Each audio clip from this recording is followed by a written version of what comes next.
Shekinah glory, Shekinah glory, Shekinah glory, rest on me. Shekinah glory, Shekinah glory, Shekinah glory.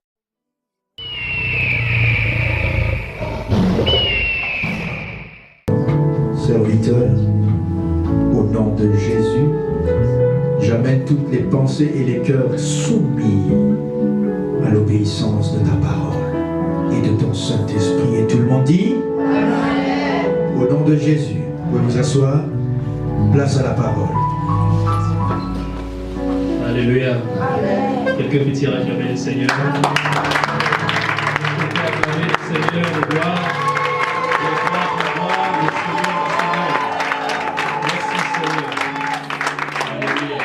Amen, amen.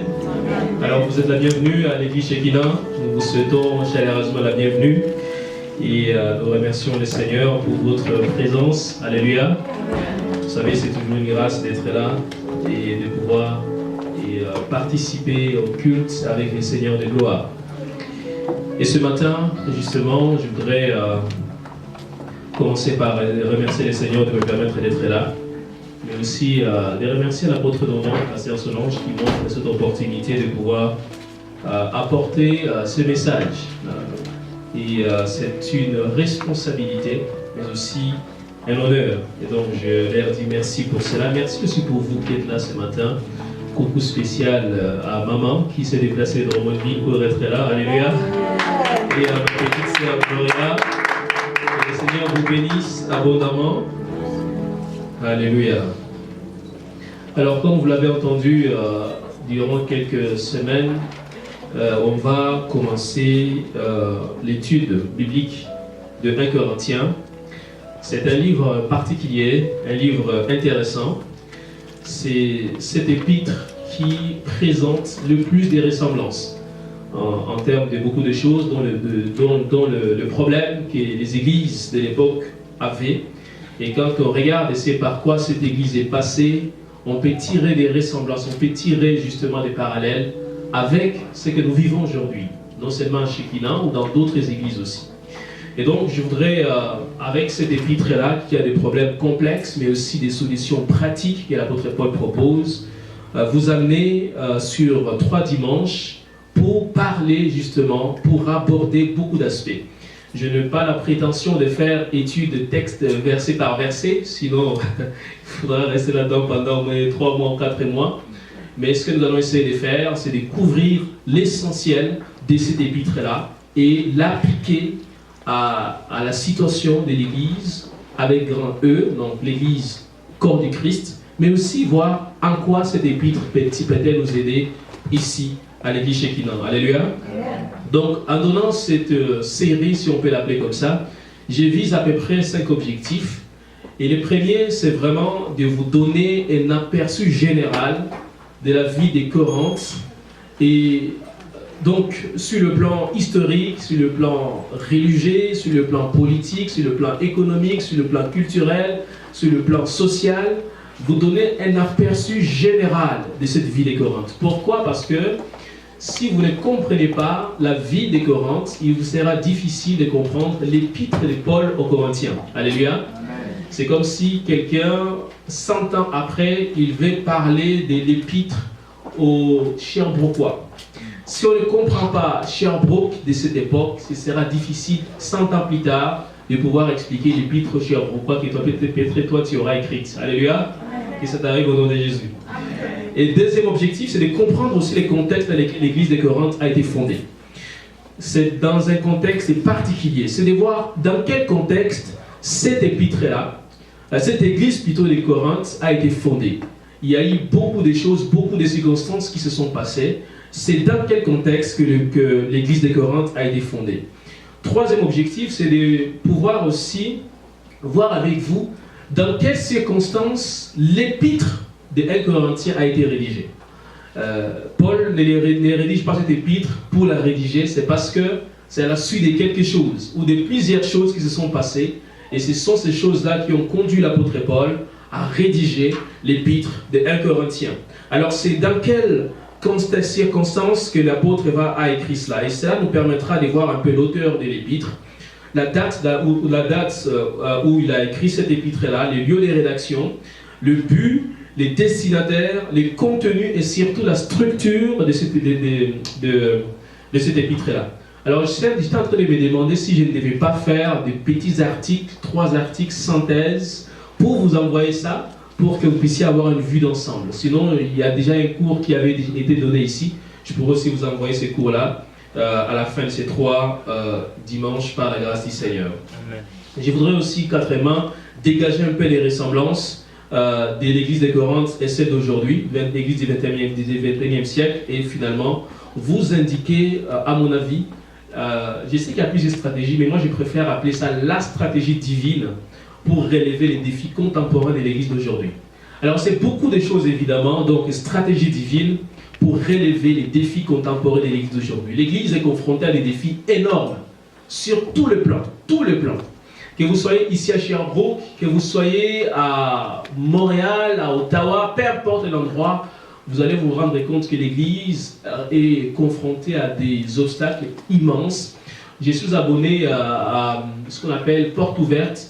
C'est une sorte de site ou de journal aussi qui m'envoie un peu les nouvelles des églises qui sont persécutées à travers le monde. Et à chaque fois, donc, j'ai reçu un courriel, pratiquement je pense à chaque 2 semaines, où on me dit, voilà, en Colombie, il y a tel pasteur qui a été tué, à tel endroit, il y a 20 églises qui ont été détruites, à tel endroit, il y a 20 familles chrétiennes qui ont été décimées. Et chaque fois, quand il n'a pas une foi forte, il peut dire, mais pourquoi j'ai reçu cela? Mais moi, mon objectif, quand j'ai reçu cela, c'est pour se mettre à genoux et intercéder. Parce que je me sens lié étroitement avec l'église du monde entier. Alléluia. Et pour ça, ce n'est pas de m'apitoyer sur les sorts, comme disait l'apôtre, il disait, là, ça peut arriver un problème, tu peux être abattu pour 5 minutes, mais après il faut se lever, déclarer les paroles du Seigneur. Et donc, c'est de pouvoir faire cela. Donc, vu l'abondance, effectivement, de toute la matière à voir, donc on va diviser ça en 3 parties. Aujourd'hui, plus précisément, je vais m'aborder 2 points. Aujourd'hui, je vais dresser les portraits donc, de la vie des Corinthes, selon les aspects dont j'ai parlé tout à l'heure. Et je vais aussi indiquer, 3 points plutôt, je vais aussi indiquer les circonstances dans lesquelles l'église des Corinthes a été fondée. Et si j'ai le temps, si c'est possible, j'aborderai aussi les circonstances dans lesquelles l'épître des Corinthiens a été rédigée. Dimanche prochain, on va parler des problèmes qui étaient dans l'église de Corinthe. C'est quoi les différents problèmes qui étaient dans l'église de Corinthe? Et là, on ira en profondeur. Vraiment, c'est là qu'on va examiner à peu près chapitre par chapitre, du chapitre 1 jusqu'au chapitre 16. Et on verra dans chaque chapitre qu'il y a 1, 2, 3, 4 problèmes même qui sont abordés. Et donc, on va voir ces problèmes-là, mais non seulement voir ces problèmes, mais aussi voir à chaque fois qu'il y avait un problème, quelle est la solution que l'apôtre Paul appliquait. Parce que Paul n'est pas seulement du genre à dire voici les problèmes, ou en tout cas on lui a dit voici les problèmes qui atteignent l'église. Mais Paul, chaque fois qu'on lui disait les problèmes, il a indiqué aussi la solution. Et c'est de voir si on parle des problèmes, je ne sais pas,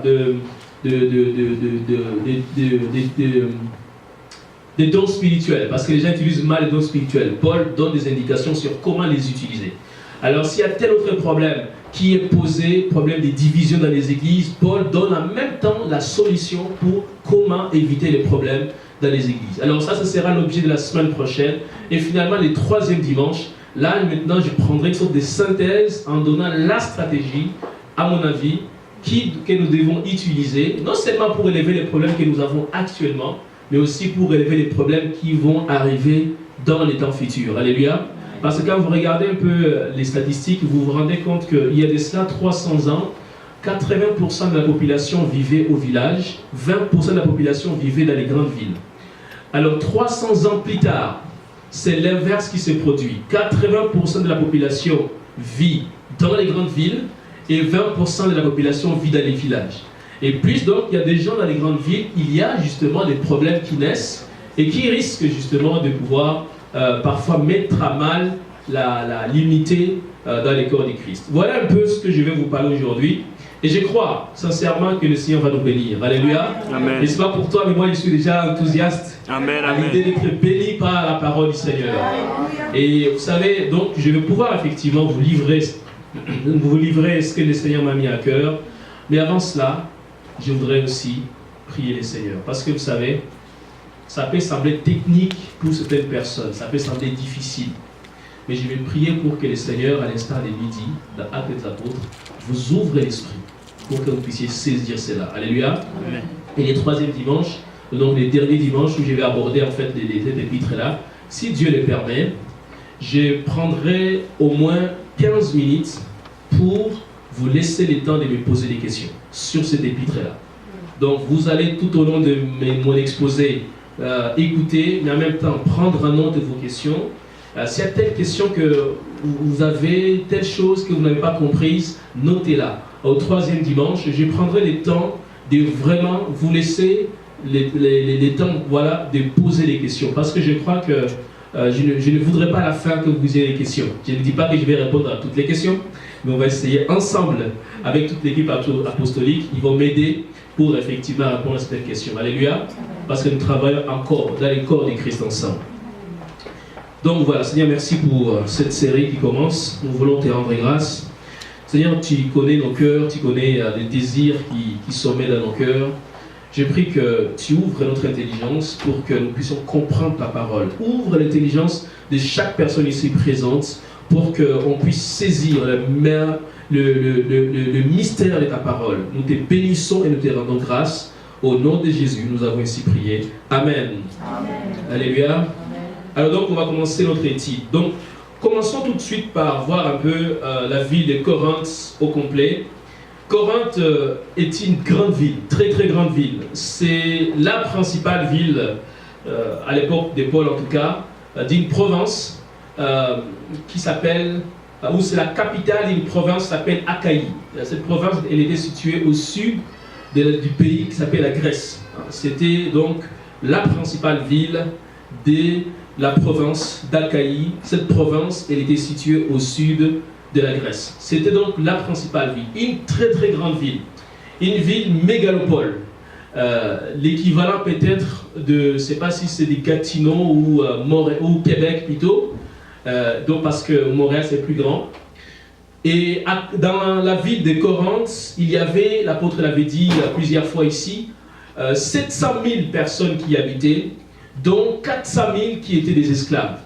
Des esclaves qui étaient éparpillés dans les colonies et qui, justement, comme Corinthe était située au carrefour de deux routes, la route du sud et du nord, et à Corinthe, il y avait deux ports. Un port qui était situé à l'est et à l'ouest. Et donc, ça faisait de Corinthe une ville stratégique pour les personnes qui y habitaient. Alors, elle fut fondée plusieurs années plus tard, avant Jésus-Christ, mais vers précisément 146 avant Jésus, cette ville a été incendiée complètement incendiée, réduite en cendres, et elle est restée durant 100 ans sans être rebattue. 100 ans où la ville était en ruine. Je ne sais pas si c'est quelle ville aussi, ici à Sherbrooke ou au Québec, qui peut ressembler à Corinthe, mais en tout cas 100 ans sans être reconstruite, et c'est 44 avant Jésus-Christ qu'un certain Jules César va réaliser toute l'importance de la ville sur le plan économique, sur le plan social, sur le plan politique, sur le plan religieux. Et là, il va dire, cette ville, il faut absolument que je puisse la reconstruire. Parce que je suis convaincu qu'en la reconstruisant, ça va être un rayonnement donc, de toute la Grèce. Et c'est là qu'il va commencer à reconstruire la ville. Et il va faire appel à beaucoup de gens. Il va faire appel aux colons, donc aux esclaves qui étaient éparpillés par-ci par-là. Et ce sont ces esclaves qui vont venir et qui vont construire des routes, des maisons, des bâtiments. Et c'est la raison pour laquelle, en fait, il y avait plusieurs esclaves, parce que ce sont eux qui ont effectivement reconstruit la ville de Corinthe. Et sur le plan maintenant religieux, vous savez, quand une ville est immense comme Corinthe, il faut s'attendre à ce que toutes les sortes de religions s'y trouvent. À Sherbrooke, à un moment donné, j'ai fait une statistique pour l'église Shekinah. J'étais en train de voir un peu les églises qu'on peut contacter pour les séminaires et pour d'autres choses, pour envoyer les invitations. Et je suis arrivé à peu près à une soixantaine d'églises évangéliques, à peu près 70. Alors, je ne sais pas combien d'églises catholiques il y en a, certainement encore nombreuses. Et au total, probablement autour de 100 ou 100, une centaine d'églises qui existent à Sherbrooke. À Corinthe, c'était la même chose, bien plus que cela, parce qu'il y avait toutes sortes de gens qui y venaient. Ils venaient de l'ouest, du sud, du nord. Pourquoi? Parce qu'il y avait deux routes, une route qui quittait le sud, qui allait jusqu'au nord, l'autre, les deux ports qui étaient à l'ouest et à l'est. Ça faisait que c'était un carrefour d'échanges commerciaux, et un carrefour d'échanges des cultures, un carrefour d'échanges des religions aussi. Donc plusieurs religions s'y trouvaient, au point qu'on a dénombré 12 temples qui étaient à Corinthe. 12 temples, des temples donc des dieux divers. Et dans ces temples-là, l'apôtre Dono l'avait dit aussi, je crois il y a 1 ou 2 semaines, il y avait ce qu'on appelle les prêtresses, et ces prêtresses faisaient ce qu'on appelle la prostitution sacrée. Et ils faisaient la prostitution qu'ils appelaient sacrée. Et donc, quand vous comprenez ça, ça vous donne déjà une idée de ce qu'est la vie sur le plan moral. Sur le plan moral, et vous savez que chaque fois qu'une vie se développe, il y a toujours des problèmes qui arrivent. Vous allez trouver des problèmes de violence. Regardez des grandes villes comme Chicago, comme c'est pas Paris ou Londres. Afrique du Sud, je crois, au niveau de l'Afrique, bat les records. On dit à peu près, si c'est à chaque 1 minute ou 45 secondes, une personne est tuée par balle en Afrique du Sud. Donc, plus une ville se développe, plus aussi il y a des problèmes qui naissent. Et donc, souvent, c'est des problèmes de corruption, problèmes de violence, problèmes, tout ce qui concerne les relations sexuelles dégradées, l'homosexualité, le lesbianisme et tout ça. On va trouver parfois les drogues, l'alcool, dans les grandes villes, évidemment. Et Vancouver bat les records au niveau des drogues. On trouve beaucoup de gens qui souffrent, qui font l'overdose de marijuana et d'autres drogues qui existent. Et donc, Vancouver, c'est particulier justement ces sujets-là. Et quand vous allez à Toronto, vous allez trouver d'autres problèmes. Beaucoup de prostituées qui sont là. Et vous allez à Montréal, sur la rue Sainte-Catherine, vous allez aussi en trouver d'autres problèmes qui existent. Donc, chaque fois qu'une ville se développe, il y a toujours forcément des problèmes qui arrivent. Alors, si tu n'as pas les regards spirituels, tu peux être tenté de penser que parce qu'il y a des problèmes, donc on est fini. Or, si tu as les regards spirituels, plus il y a des problèmes, c'est justement à ce moment-là qu'il faut aller apporter la parole du Seigneur. Alléluia. C'est là qu'il faut apporter l'évangile. Plus on a des problèmes à Sherbrooke, il ne faut pas qu'on se lamente, il faut qu'on voit ça comme une occasion d'apporter la parole. Et parce que Dieu va nous utiliser, vous et moi, je suis convaincu qu'on va faire des grandes choses. Et il fut un temps, il y a 2 mois, j'étais convoqué à la ville de Sherbrooke par la directrice adjointe pour aller m'exprimer un peu sur le problème de l'immigration. Apparemment, ils avaient vu un peu mes implications, tout ça, ils m'ont convoqué. Et je leur ai expliqué un peu ce que moi j'ai pensé, des solutions qui pouvaient appliquer à la ville de Sherbrooke pour aider des personnes immigrantes à s'intégrer dans la ville. Et je me suis dit, la deuxième fois que Canada va me convoquer, c'est ça, hein, au nom de Jésus, pourquoi pas lui annoncer l'évangile et lui dire, une des solutions, madame, qui va changer la ville de Sherbrooke, c'est la proclamation de l'évangile. Amen. Donnez-nous des stades, accordez-nous l'autorisation d'animer des campagnes d'évangélisation à différents endroits. Si, durant 6 mois, madame, il n'y a aucun changement, fermez-nous ces endroits-là. Mais je vous garantis, le Dieu que nous prions est un Dieu puissant qui peut renverser les choses. Alléluia. Et si on m'a invité, pourquoi pas toi? Parce que je ne suis pas spécial. J'ai juste la grâce de Dieu. Je suis convaincu que Dieu peut t'inviter aussi à t'exprimer devant des grandes autorités et de leur exposer ta vision de l'évangile. Alléluia. Et cela t'arrive au nom de Jésus. Amen. Donc, du coup, une ville pleine d'idoles, plein de temples, 12 temples au total. Et sur le plan moral, la ville allait très très mal. Très très mal. Au point que, l'apôtre Dono l'avait dit aussi, au point que corinthiser signifiait mener une vie dépravée, une vie dévergondée. Quand on appelait quelqu'un, tu es une corinthienne, ça signifiait que tu es une prostituée. Quand on appelait un homme, tu es un corinthien, ça signifiait que tu es un homme qui est coureur de jupons. Donc toi, voilà, toi dès que tu vois une femme, tu comprends la suite, non? Voilà, c'est ça. Et la ville était tombée plus bas sur le plan moral. Très très bas. Et vous savez, on n'a qu'à lire 1 Corinthiens chapitre 6, tournez avec moi dans 1 Corinthiens 6, pour vous donner une idée des gens qui y vivaient et qui ont été transformés par l'évangile. Et ça m'encourage que Sherbrooke peut se relever au nom de Jésus. 1 Corinthiens chapitre 6, on va lire le verset le verset 9. Le verset 9. Verset 6, verset 9, je vais lire 1 Corinthiens 6, 9. Ne savez-vous pas que les injustes n'hériteront point le royaume des dieux? Ne vous y trompez pas. Ni les débauchés, ni les idolâtres, ni les adultères, ni les efféminés. Dans notre version, ce sont les lesbiennes. Dans la version courante, si je peux m'exprimer ainsi. Ni les homosexuels, ni les voleurs, ni les cupides, ni les ivrognes, ni les outrageux, ni les ravisseurs n'hériteront les royaumes des dieux. Et notez bien le verset 11, et c'est là, c'est que vous étiez quelques-uns d'entre vous. Voilà la liste des gens qui étaient à Corinthe. Donc tu veux chercher des gens débauchés, des gens qui ne sont pas fidèles à leur femme, à leur mari, va à Corinthe. Tu veux chercher des gens qui adorent toutes sortes de dieux, toutes sortes de choses, les idolâtres, va à Corinthe. Tu veux chercher des gens qui sont mariés mais qui vont avec d'autres femmes au dehors, les adultères, va à Corinthe. Tu veux chercher des gens qui vivent dans le lesbianisme, va à Corinthe. Tu veux chercher les homosexuels, va à Corinthe. Tu veux chercher les voleurs notoires, va à Corinthe. Tu veux chercher des gens qui ne vivent que pour l'argent, va à Corinthe. Tu veux chercher des ivrognes, des gens qui sont outrageux, des ravisseurs, va à Corinthe. C'est là, c'était les sièges dans la Grèce antique de l'époque, c'était ces sièges-là où on trouvait toutes ces personnes-là. Et quand tu arrives donc à Corinthe, il faut avoir une foi tellement solide pour décider d'y rester. Si ce n'est pas Dieu qui t'y envoie, je t'assure que dès que tu mets les valises, tu regardes ce qui s'y passe, ensuite tu vas refermer tes valises et tu vas retourner à la maison.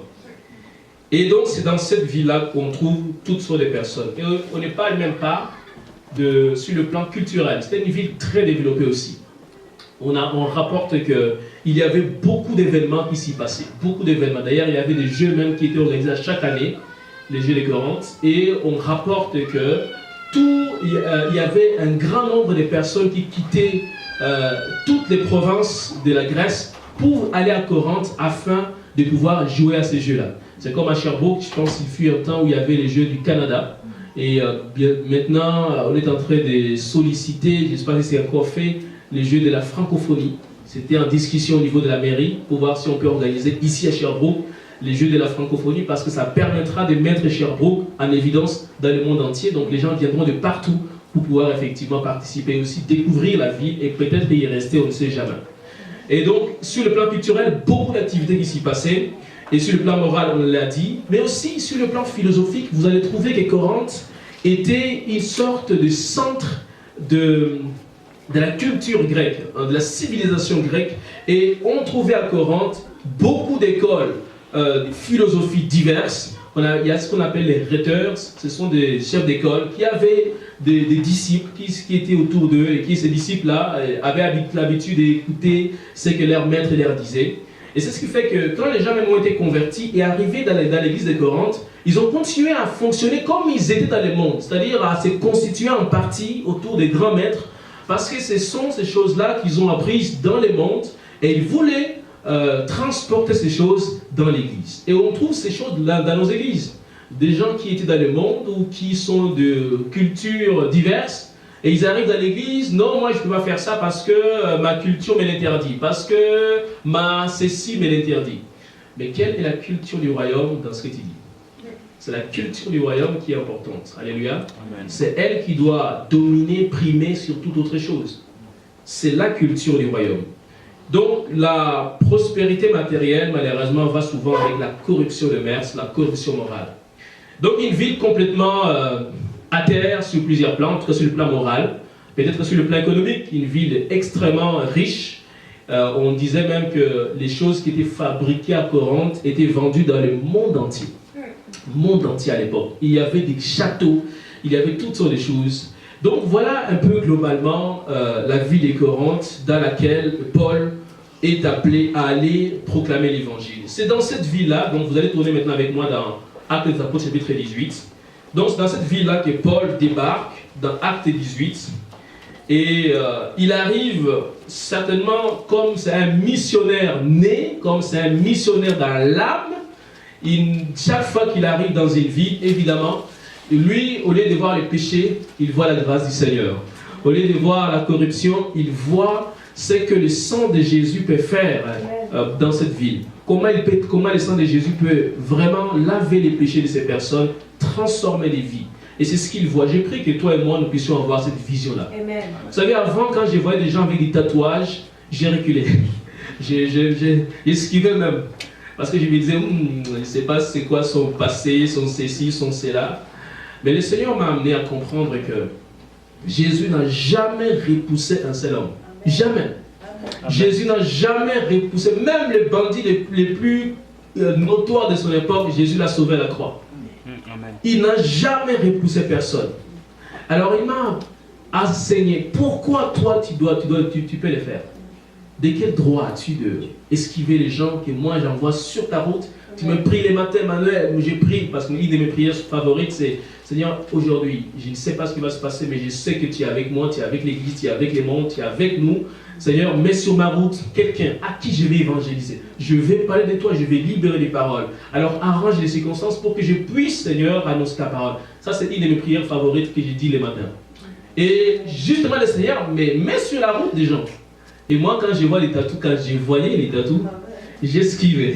Et le Seigneur m'a dit, mais finalement, est-ce que tu crois même à ta prière? Tu demandes une chose, et moi je fais cela, toi tu esquives. Ça nous arrive tous. Hein. Amen, amen. Seigneur, donne-moi ceci, donne-moi cela. Ok, le Seigneur le donne. Pas comme nous, on l'aurait imaginé. Mais quand il le donne, comme on n'a pas les discernements spirituels dont disait l'apôtre ce matin, on passe à côté de nos bénédictions. Mais je prie que toi et moi, au nom de Jésus, que nous puissions avoir ces discernements-là au nom de Jésus. Amen. Donc vous avez vu un peu le contexte global de la vie de Corinthe. Mais c'est dans cette vie-là donc Dieu envoie Paul lors de son passage à Corinthe. 1 Corinthiens chapitre 18, je vais lire quelques versets et ensuite je vais expliquer maintenant le deuxième point, les circonstances dans lesquelles Paul va fonder l'église de Corinthe. Alléluia. 1 Corinthiens, Actes des Apôtres chapitre 18. Acte 18, au premier verset. Après cela, Paul partit d'Athènes, donc Paul quitte Athènes, je vais expliquer tout à l'heure, et s'est rendu à Corinthe. Il y trouva un juif nommé Aquilas, originaire du Pont, récemment arrivé d'Italie avec sa femme Priscille, parce que Claude avait ordonné à tous les juifs de sortir de Rome. Il se lia avec eux, et comme il avait les mêmes métiers, il demeura chez eux et il y travailla. Il fabriquait des tentes. Paul discourait dans la synagogue chaque sabbat et il persuadait les Juifs, des Juifs et des Grecs.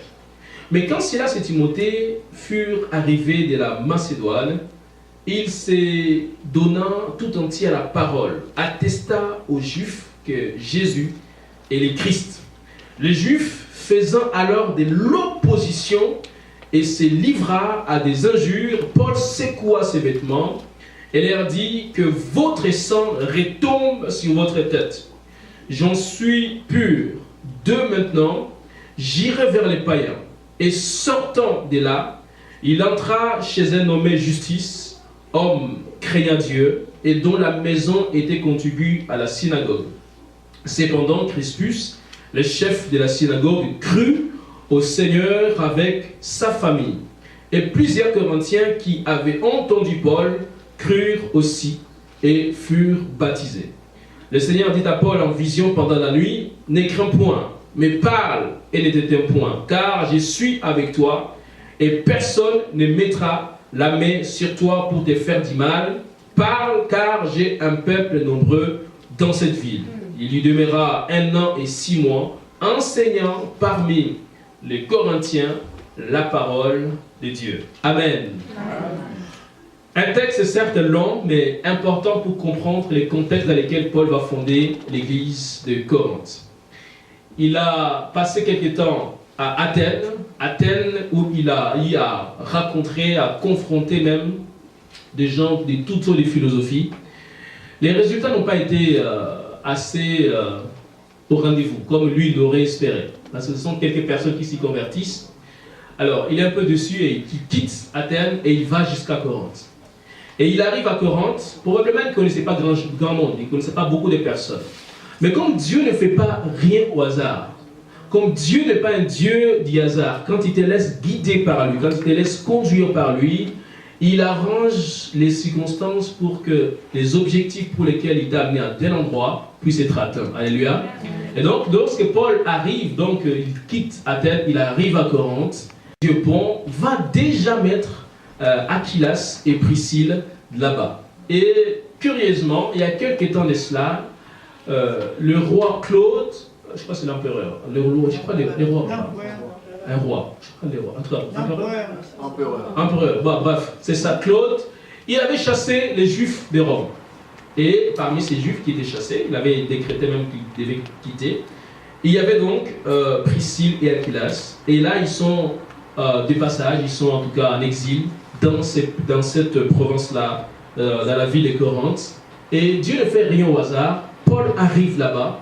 Et je ne sais pas comment ça s'est passé. Et il croise Priscille et Aquilas. Une ville de 700 000 membres. Comment faire pour que tu trouves quelqu'un, surtout qui est chrétien, et en plus de cela, ils sont aussi faiseurs de tentes. Donc, ils ont le même métier que Paul.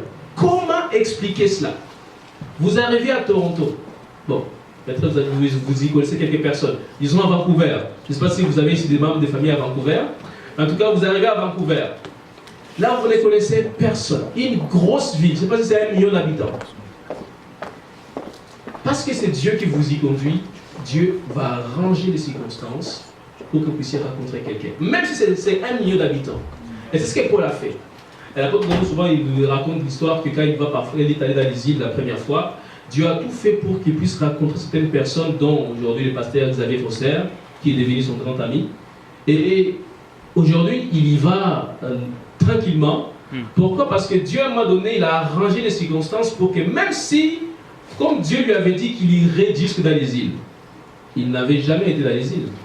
Donc il arrive dans les îles, Dieu avait déjà arrangé les circonstances pour qu'il rencontre le pasteur Xavier Foster et d'autres serviteurs de Dieu, avec qui aujourd'hui il s'est lié dans un ministère prospère pour aller proclamer la bonne nouvelle. Alléluia. Amen. Et c'est ce que Dieu peut faire. Donc Dieu arrange les circonstances pour que Paul puisse rencontrer Aquilas et Priscille, avec qui il va se lier, nous dit le verset 2, et parce qu'ils avaient le même métier, donc ils étaient les faiseurs des tentes.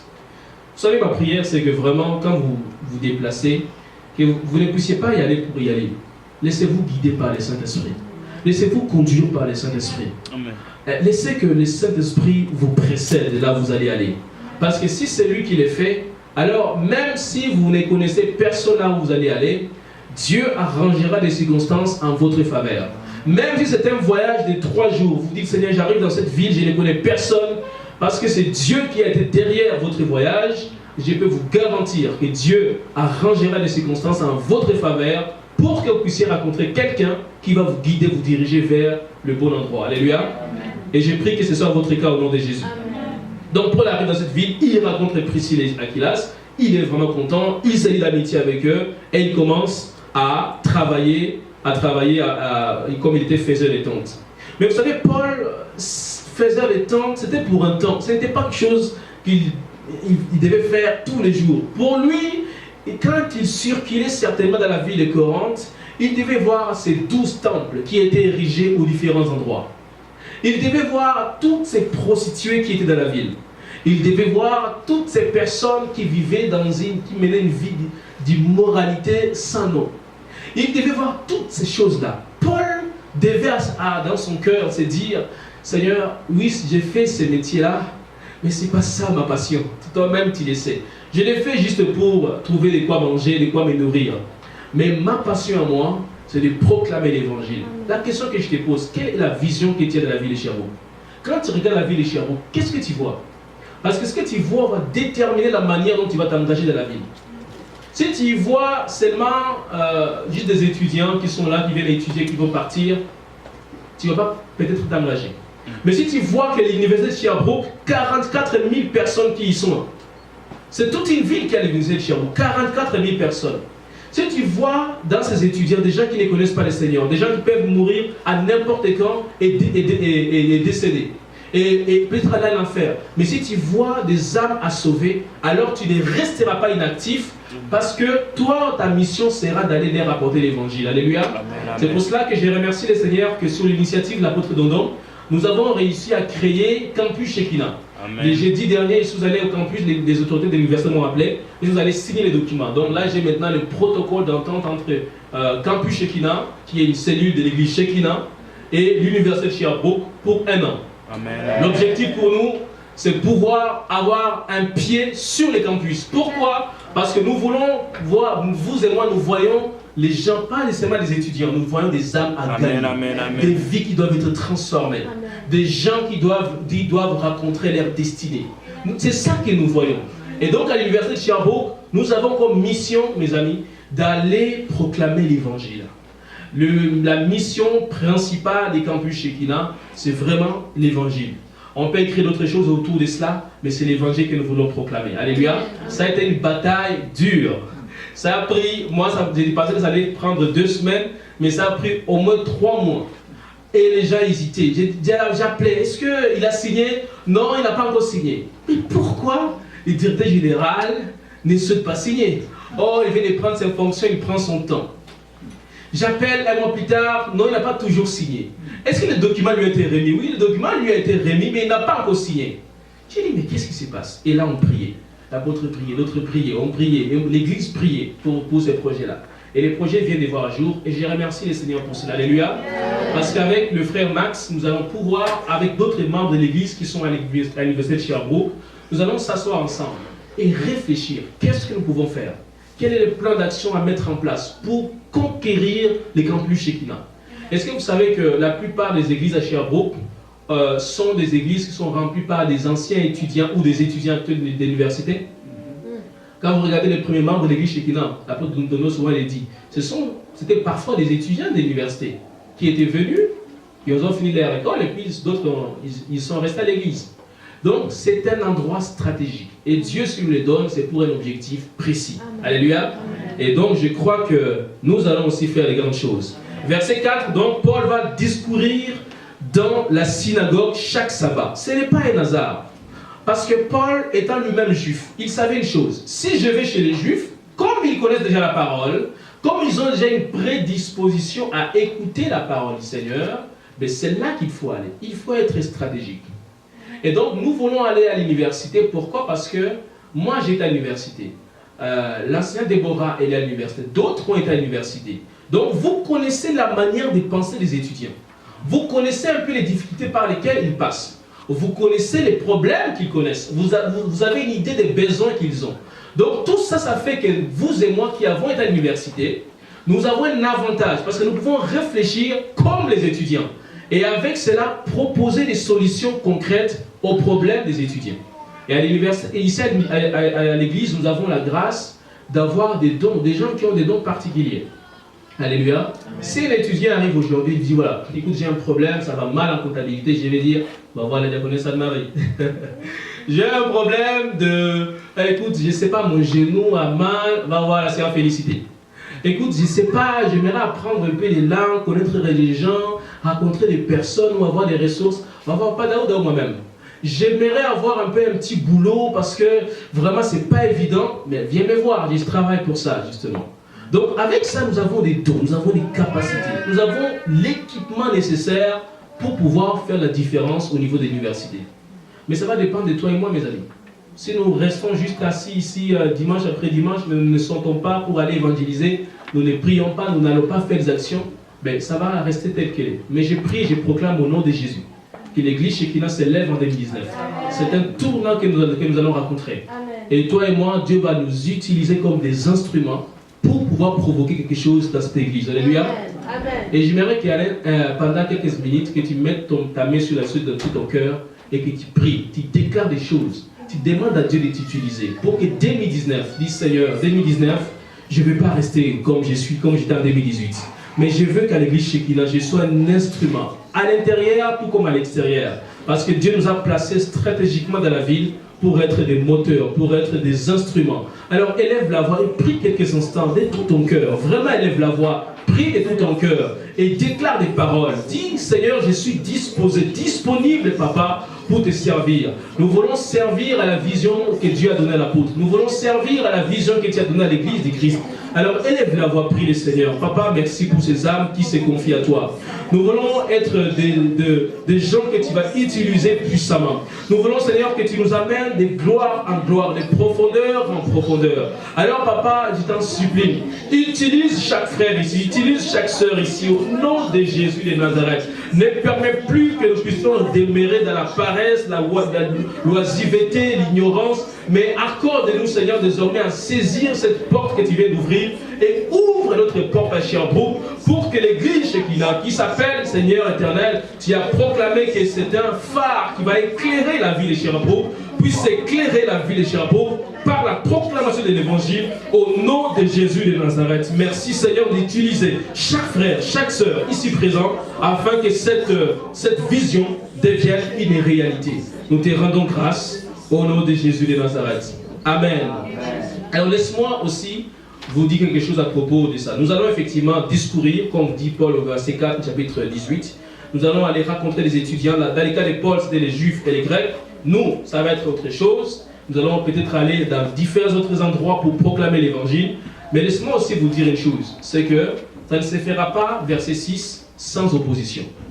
Ça ne se fera pas sans opposition. Verset 6, les Juifs faisant alors de l'opposition et se livra à des injures, Paul secoua ses vêtements et leur dit. Ça ne se fera pas sans problème, sans opposition, sans difficulté. Mais les difficultés ont révélé en nous ce que le Seigneur a mis en nous.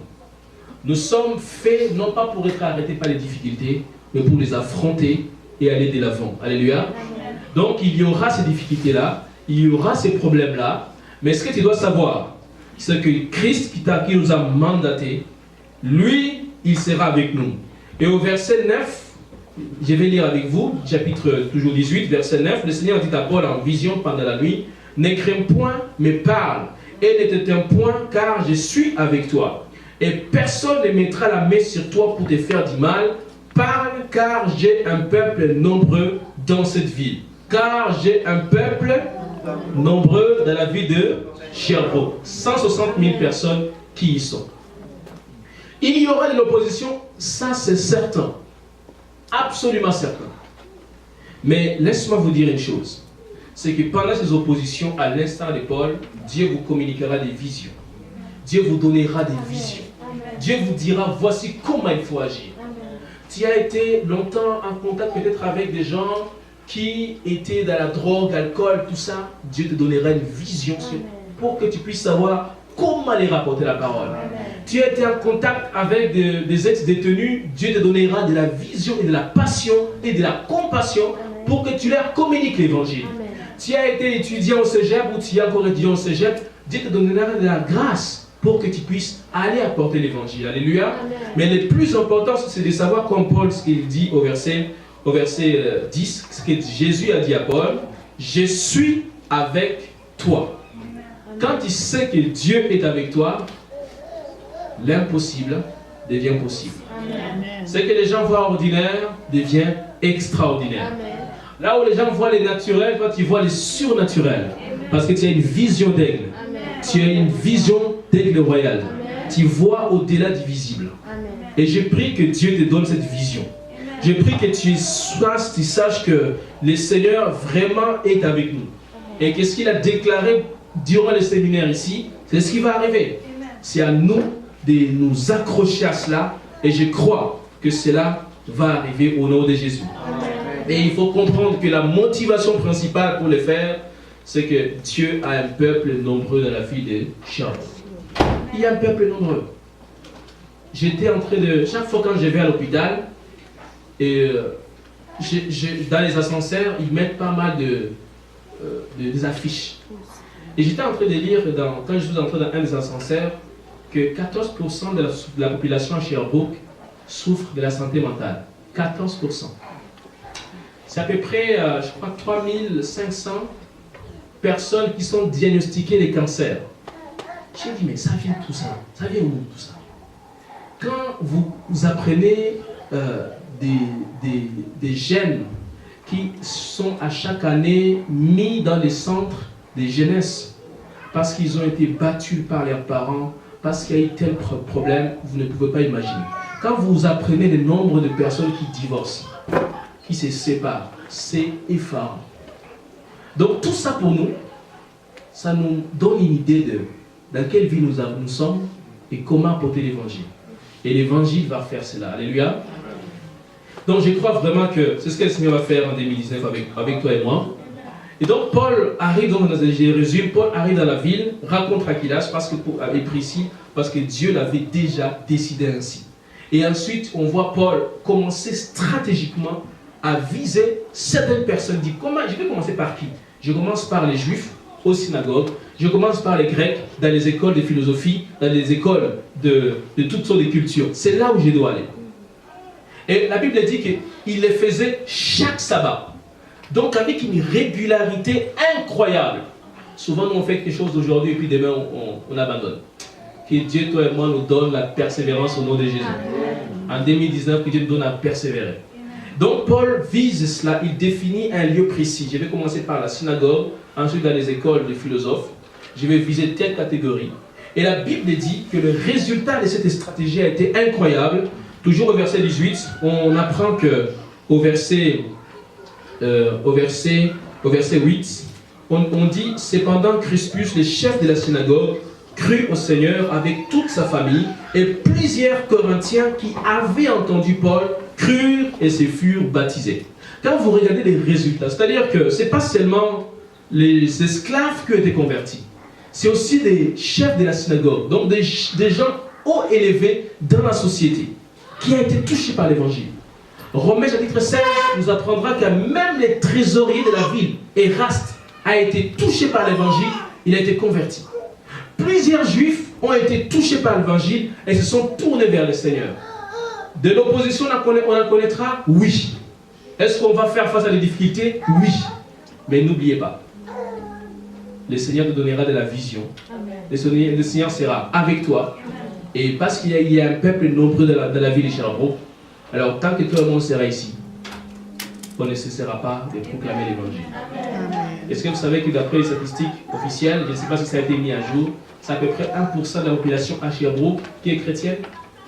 Est-ce que vous le savez? Ça vous dit tout le travail que nous avons à faire dans la ville de Sherbrooke pour annoncer l'évangile. Je voudrais m'arrêter là aujourd'hui. La semaine prochaine, on va voir maintenant les circonstances dans lesquelles Paul a écrit l'épître des Corinthiens, parce qu'après il va quitter et il va partir dans notre ville. Il va faire une escale à Éphèse. Et d'Éphèse, il va recevoir d'abord des gens, des premiers émissaires qui sont venus de Corinthe, pour lui amener des problèmes qui sont à l'église. Après, il recevra 3 autres personnes qui vont encore lui apporter d'autres questions et d'autres problèmes aussi qui sont à l'église. Et Paul va indiquer pour chaque problème une solution précise. La semaine prochaine, c'est ce qu'on va essayer de voir. Aujourd'hui, j'ai introduit simplement. Aujourd'hui, je voudrais que tu puisses t'élever, te mettre debout. Et nous allons prier le Seigneur. Nous allons prier le Seigneur pour que Dieu nous aide vraiment à proclamer l'évangile.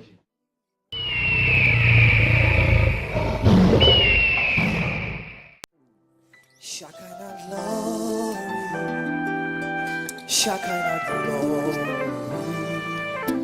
Shekinah glory, rest on me. Shekinah glory, Shekinah